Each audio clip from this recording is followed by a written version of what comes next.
তো বন্ধুরা, আজকের রান্নাটা দেখে কে কোনো কিছু খারাপ মন্তব্য করবেন না বন্ধুরা।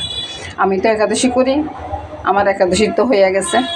আর তাতে করে আপনাদের মেসমশাই এতদিন একাদশী করতো, কিন্তু এখন করতে পারে না। ওনার ডায়াবেটিসটা খুব বেশি, তার জন্য একাদশীটা করতে পারে না। ওনার জন্য ডিমটা রান্না হচ্ছে বন্ধুরা। তো ডিমে এখন আমি নুন, হলুদ, লঙ্কা সবে দিয়ে দিব, তারপরে দেখাচ্ছি। এখানে নুন, হলুদ, লঙ্কা, কাঁচা লঙ্কা সব একসাথে আছে। আমি এগুলোকে সব একসাথে মেখে নেব আর কি, একবারে ভালোভাবে মেখে নেব। ডিমটা পেঁয়াজগুলো মাখানো হয়ে গেছে বন্ধুরা। তো এবার সবগুলো আমি একসাথে ছেড়ে দিই, দিয়ে তারপরে বলতেছি বন্ধুরা, উনি তো এতদিন একাদশী করতে, এখন যদি কে কোনো মন্তব্য করে না, ওনার কাছে খারাপ লাগে। এবার ঝোলটা দিয়ে দিব।